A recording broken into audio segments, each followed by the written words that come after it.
एक जंगल में पीलू अपने पिता टिल्लू और अपनी माँ बबली के साथ रहा करती थी। पीलू बहुत पढ़ी लिखी थी और समझदार भी थी। जैसे जैसे समय बीतता गया उसके माता पिता उसकी शादी के लिए चिंतित रहने लगे। एक दिन बबली टिल्लू के साथ बैठी थी और उससे कहती है, बबली सुनो जी, क्या आपको अपनी बेटी की शादी के लिए चिंता नहीं हो रही है? इतनी बड़ी हो चुकी है, उसकी शादी कब करेंगे हम? कोई लड़का वड़का देख रहे हो कि नहीं? टिल्लू उससे कहता है, अरे इसमें चिंता करने की क्या बात है, मेरी लड़की सुंदर है, सुशील है, अच्छी खासी पढ़ी लिखी है, उसके लिए तो रिश्तों की लाइन लगेगी। तभी वहाँ पर पीलू आ जाती है। पीलू कहती है, पापा आप सही कह रहे हैं, मैं तो वैसे भी अभी छोटी हूँ और वैसे भी आजकल के लड़के मुझे कुछ खास पसंद नहीं आते हैं। आप मम्मी से बोल दो कि थोड़ा और इंतजार कर ले। बबली कहती है, तुम दोनों पापा और बेटी को समझाना ही बेकार है, मेरा कहा मत मानो, दोनों अपनी जिद पे अड़े रहो। ऐसा कहकर बबली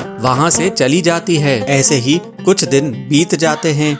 एक दिन टिल्लू बबली के पास जाता है और उससे कहता है, हा हा हा, अरे भाग्यवान, आज मैं तुम्हारे लिए ऐसी खुशखबरी लाया हूँ कि तुम खुशी से उछल पड़ोगी। ऐसी पहेली क्यों बुझा रहे हो जी? जो भी बोलना है साफ साफ बोलिए। टिल्लू कहता है, ये देखो एक कबूतर की तस्वीर, ये मुझे पसंद आया है, तुम भी ये देखो। बबली कहती है, हाँ जी, ये तो बड़ा अच्छा दिखने वाला कबूतर है, हमारी पीलू के लिए ये कबूतर बिल्कुल अच्छा रहेगा। कौन है ये? अरे भाग्यवान, ये मेरे दोस्त का बेटा है, सिविल इंजीनियर है, नदी के पार जितने भी घोंसले हैं इसी ने बनाए हैं। मैं तो चाह रहा हूँ कि इसी से पीलू की शादी कर दूँ, तुम्हें पसंद है ना? बबली कहती है, हाँ जी बिल्कुल बहुत पसंद है, अब आप बात आगे बढ़ाएं। इस तरह से पीलू की शादी उस कबूतर के साथ तय हो जाती है और शादी का दिन आ जाता है। इस तरह से पीलू की शादी की तैयारी जोर शोर से होने लगती है।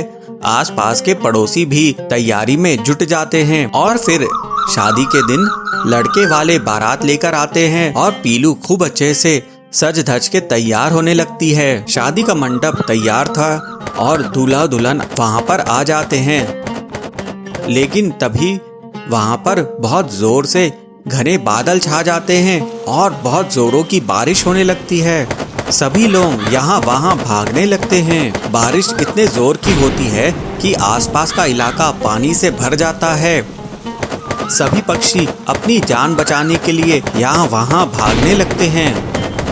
बारिश के पानी में पीलू डूबने लगती है। ये देखकर उसका होने वाला पति बंटी कबूतर जल्दी से एक लकड़ी का पटरा उठाता है और पानी में कूद जाता है। फिर वो पीलू को उस लकड़ी के पटरे पर बिठा देता है और खुद भी उस पे बैठ जाता है। फिर बंटी लकड़ी के पट्टे को तैराते हुए एक नाव के पास पहुंच जाता है। इसके बाद उस नाव में वो बाकी के पक्षियों की भी मदद करता है और फिर वो नाव से किनारे पहुंच जाते हैं। इस तरह से बंटी बहुत सारे पक्षियों के साथ साथ अपने सास ससुर और अपने माता पिता की भी जान बचा लेता है और सबसे बड़ी बात, वो अपनी होने वाली पत्नी की भी जान बचा लेता है। बंटी की बहादुरी देखकर पीलू उसे मनी मन बहुत चाहने लगती है। कुछ दिनों बाद बारिश का पानी उतर जाता है, जंगल में फिर से बहार आ जाती है और पीलू और बंटी की शादी बहुत धूमधाम से होती है।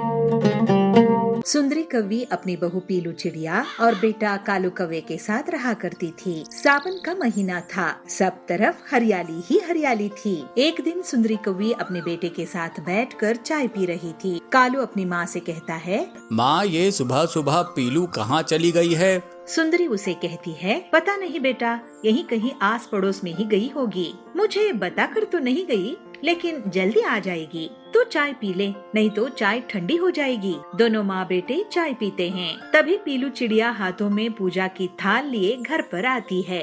अरे बहू, इतनी सुबह सुबह तुम कहाँ चली गई थी? हम लोग तेरा ही इंतजार कर रहे थे। देख, तेरी चाय ठंडी हो गई। पीलू अपनी सास से कहती है, माँ जी, आपको तो पता ही है ना, सावन का महीना शुरू हो गया है और मैं सावन के महीने में बिना पूजे किए कुछ भी नहीं खाती हूँ। मैं सुबह सुबह मंदिर गई थी, आप लोग सो रहे थे, मैंने आपको उठाना सही नहीं समझा।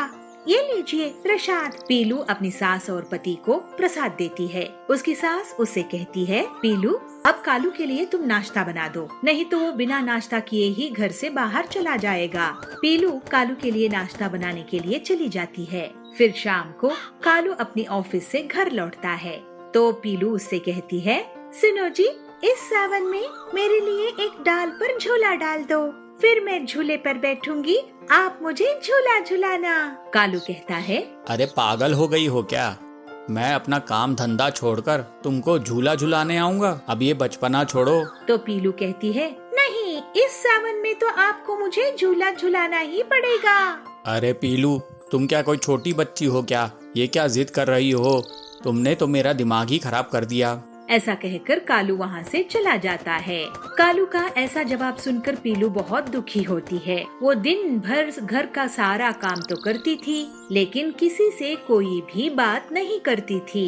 पीलू की सास उसे कहती है, बहू तू तो जानती है ना, कालू को ऑफिस से फुर्सत नहीं मिलती, फिर वो तुझे झूला कैसे झुलाएगा? तो पीलू कहती है, माँ जी, मैं थोड़ी ही उनको दिन भर झूला झुलाने के लिए कह रही हूँ, बस थोड़ी देर ही तो झूला झुलाना है। पिछले सावन में भी उन्होंने मुझे झूला नहीं झुलाया था। सारी सहेलियाँ अपने पति के साथ झूला झूलेंगी, बस मैं ही अकेली रह जाऊंगी। बहू तुझे झूला झुलाना है ना, पर्दे की पाइप में रस्सी डालकर तू झूला बना दे। शाम को जब कालू घर आएगा मैं उसे झूला झुलाने के लिए कह दूंगी। वाह माँ जी, क्या आइडिया दिया है आपने, आपकी दिमाग की तो दाद देनी पड़ेगी। मैं अभी जाकर झूला लगाती हूँ। पीलू चिड़िया अपने घर के पर्दे की पाइप से झूला तैयार कर लेती है। चलो झूला तो बन गया, अब मैं इस पर बैठ कर देखती हूँ झूला मजबूत तो है ना। जैसे ही पीलू झूले पर बैठती है वो झूला टूट जाता है और पीलू बहुत जोर से जमीन पर गिर जाती है। वो चिल्लाती है, हाय राम, मैं गिर गई, मुझे बहुत जोर से कमर में चोट आई है। उसकी आवाज सुनकर उसकी सास वहाँ पर आती है। अरे बहू, तू कैसे गिर गई? तुझे कमर में चोट कैसे आ गई? ये देखिए माँ जी, मैंने पर्दे की पाइप पर झूला तैयार किया था, लेकिन जैसे ही मैं उस पर बैठी वो टूट गया और मैं जोर से जमीन पर गिर गई। मेरी कमर में बहुत जोर से चोट लगी है। तभी कालू घर आ जाता है और सुंदरी उसको पूरी बात बताती है। अरे पीलू, ऐसा भी कोई करता है क्या? चल, मैं तेरे को 2 दिन बाद पार्क में झूला झुलाने ले जाऊंगा, जितना मर्जी उतनी देर झूला झूलना। 2 दिन बाद पीलू चिड़िया पार्क में कालू के साथ झूला झुलाने जाती है। वहाँ पर सभी पेड़ों में झूले लगे हुए थे। पार्क में सभी औरतों के पति उनको झूला झुला रहे थे। फिर पीलू चिड़िया भी एक झूले में बैठ जाती है और कालू उसको झूला झुलाने लगता है। पीलू बहुत देर तक झूला झूलती है। फिर दोनों पति पत्नी वापस घर आ जाते हैं। माँ जी, आज मेरा सावन में झूला झूलने का सपना सच हो गया। मैं भी अब मेरी सहेलियों को बताऊंगी कि मेरे पति ने मुझे झूला झुलाया था। सुंदरी कहती है, बहू तू खुश है ना? इसी में मेरी खुशी है। चलो अब तुम्हारी शिकायत तो दूर हुई। इस तरह वे लोग खुशी खुशी मिलजुल कर रहने लगते हैं।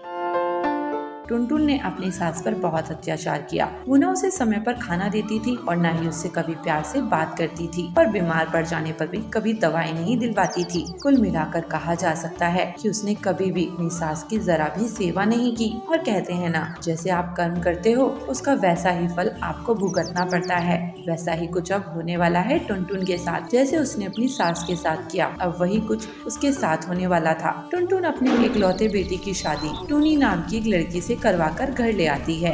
टूनी दिल्ली शहर की पढ़ी लिखी लड़की थी। शादी के अगले दिन टुनटुन अपनी बहू टूनी से कहती है, अरे बहू तू यहाँ आराम फरमा रही है? अरे आज तो बहू तेरी पहली रसोई है, जा जाकर सभी के लिए कुछ मीठा बना ला। इस पर टूनी कहती है, क्या माँ जी, मैं खाना बनाऊं? अरे माँ जी, सोनू ने आपको बताया नहीं क्या कि मुझे घर का कोई भी काम नहीं आता है? और हाँ, एक बात और, मैं तो अभी नई बहू हूँ और अभी अभी शादी की थकान भी मेरी उतरी नहीं, और आप है कि घर का काम करने को बोल रही है। अरे माँ जी, अभी थोड़ा आराम तो करने दीजिए मुझे। टुनटुन फिर वहाँ से चली जाती है और खुद ही रसोई में जाकर खाना बनाने लगती है। लेकिन जब वो आटा गूंथ रही होती है तभी घर पर किसी की दस्तक होती है, लेकिन दरवाजा बंद था, इसलिए टुनटुन टूनी को आवाज लगाती है, अरे बहू देखना तो जरा दरवाजे पर कोई है। टूनी बहू, अरे बहू। टुनटुन टूनी को कई बार आवाज लगाती है, लेकिन टूनी कोई जवाब नहीं देती। फिर टुनटुन को ही दरवाजा खोलना पड़ता है और वो देखती है कि सामने उसकी पड़ोसन कोकिला खड़ी थी, जो टुनटुन को देखकर कहती है, अरे टुनटुन, तू खाना बना रही है? खाना तो ताज तेरी बहू को बनाना चाहिए था, तू वो नहीं बना रही क्या?